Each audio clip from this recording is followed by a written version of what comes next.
Assalamualaikum warahmatullahi wabarakatuh. Pemirsa di rumah dan dimanapun Anda berada, senang sekali. Saya Sri Ada Putri kembali hadir menemani hari Anda tentunya dalam program acara Bincang seputar Ketenagakerjaan.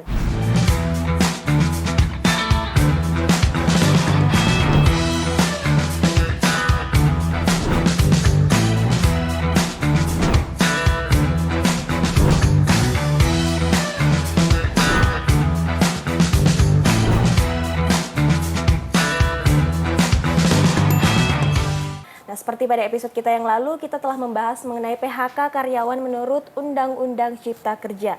Nah, pada kesempatan pada hari ini kita akan membahas mengenai PHK karyawan dengan alasan mendesak menurut Peraturan Pemerintah Nomor 35 Tahun 2021. Untuk pembahasan kita kali ini, kita akan membahas mengenai PHK dengan alasan mendesak berdasarkan Peraturan Pemerintah Nomor 35 Tahun 2021. Kita akan coba pada video kali ini. Nah, Undang-Undang Nomor 11 Tahun 2021 tentang Cipta Kerja dan peraturan turunannya memberi banyak kemudahan bagi dunia usaha untuk menjalankan bisnisnya. Nah, misalnya di bidang ketenagakerjaan, pemerintah telah menerbitkan beberapa peraturan turunan Undang-Undang Cipta Kerja. Salah satunya Peraturan Pemerintah Nomor 35 Tahun 2021 tentang perjanjian kerja waktu tertentu, alih daya, waktu kerja dan waktu istirahat, dan pemutusan hubungan kerja atau yang biasa kita kenal dengan PHK. Nah, selain itu, Undang-Undang Cipta Kerja melalui Peraturan Pemerintah Nomor 35 Tahun 2021 ini mengatur PHK dalam keadaan mendesak.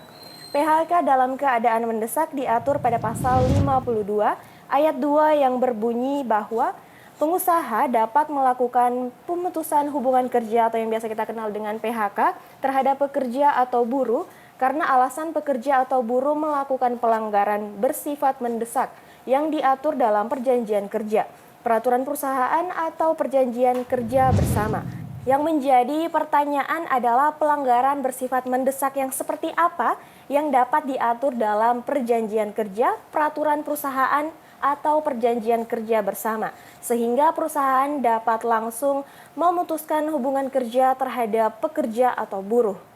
Pelanggaran yang bersifat mendesak yang diatur di Peraturan Pemerintah Nomor 35 Tahun 2021 adalah yang pertama, melakukan penipuan, pencurian atau penggelapan barang dan atau uang milik perusahaan. Nah, yang kedua, memberikan keterangan palsu atau dipalsukan sehingga merugikan perusahaan. Yang ketiga, mabuk, meminum minuman keras yang memabukkan, memakai atau mengedarkan narkotika, psikotropika, dan zat adiktif lainnya di lingkungan kerja. Yang keempat, perbuatan asusila atau perjudian di lingkungan kerja.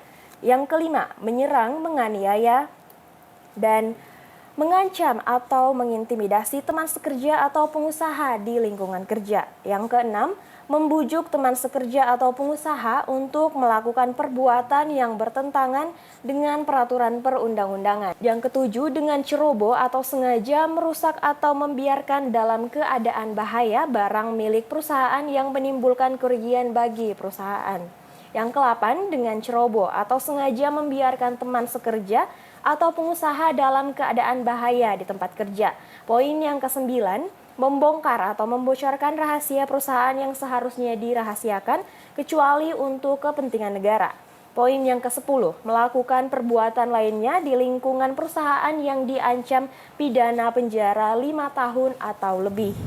Apa saja hak-hak pekerja jika di PHK dengan alasan pelanggaran mendesak yang diatur di Peraturan Pemerintah Nomor 35 Tahun 2021. Pada pasal 52 ayat 2 adalah poin yang pertama, uang pengganti hak sesuai dengan ketentuan pasal 40 ayat 4, dan yang poin yang kedua, uang pisah yang besarannya diatur dalam perjanjian kerja, peraturan pemerintah atau perjanjian kerja bersama. Jadi dapat kita simpulkan bahwa Peraturan Pemerintah Nomor 35 Tahun 2021 yang mengatur pelanggaran yang bersifat mendesak sebagaimana dijabarkan dalam penjelasan pasal 52 ayat 2 Peraturan Pemerintah Nomor 35 Tahun 2021. Kalau kita perhatikan tidak jauh berbeda dengan bunyi pasal 158 Undang-Undang Nomor 13 Tahun 2003 tentang Ketenagakerjaan yang sudah dibatalkan Mahkamah Konstitusi. Nah, melalui putusan Mahkamah Konstitusi yang bernomor 12/PUUI/2003 tertanggal 28 Oktober 2004, MK menyatakan pasal 158 Undang-Undang Ketenagakerjaan bertentangan dengan Undang-Undang Dasar Republik Indonesia tahun 1945 dan tidak mempunyai kekuatan hukum yang mengikat. Dan dapat juga disimpulkan bahwa terhadap hak pekerja yang di-PHK dengan alasan mendesak, Peraturan Pemerintah Nomor 35 Tahun 2021 tidak memberikan uang pesangon. Nah pemirsa, jika pemirsa menyukai tayangan ini, jangan lupa like, komen, dan subscribe. Dan jangan lupa di-share ke teman-teman lainnya agar pemirsa di rumah tidak ketinggalan info-info menarik seputar bincang ketenagakerjaan. Saya Sreda Putri selaku Sarini pamit undur diri dan sampai jumpa.